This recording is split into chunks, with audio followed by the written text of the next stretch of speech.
Hi, everyone, and welcome to the 6th edition of Talkdeath, Canadian Funeral Law with Nathan Romagnoli and Janet McCausland. Hi, Nathan. Hello, everybody. And hi, Janet. Hello.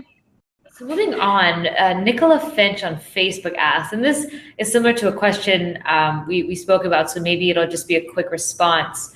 But he wants to know if I accept the scattering or burial of ashes of the deceased in my own rural property in BC. Is there a point where I would have to be registered as a graveyard? So I think we're really talking about cremains and not an actual body. So I think that this is different. There's probably a lot more leeway. Does anyone know about perhaps BC laws or in general in Canada about doing this on your own property?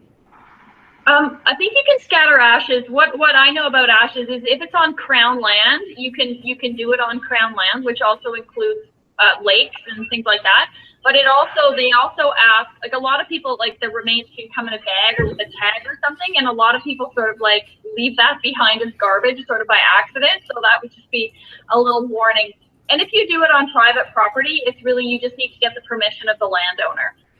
What about if you want to leave your ashes at a Blue Jays game? Probably not, because it's private property. Yeah.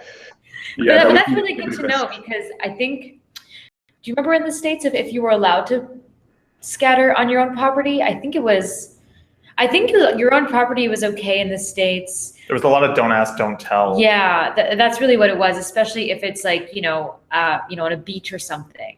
So that would be interesting as well. So, like, let's say it's a public park or a beach that's not necessarily Crown land. Could you get in trouble with a policeman? Well, I know that there are some parks that sort of call themselves memorial type parks where you actually you're charged to be able to scatter ashes. So it's a more of a sort of a transaction, and I guess you would have some kind of service or something like that. I mean, there are also all those crazy things where, you can be made into a pencil and get shot into space and get, mixed up in cement that goes down to the bottom of the sea, so if you're a big Blue Jays fan, I'm sure that there are, ways to be memorialized for your team.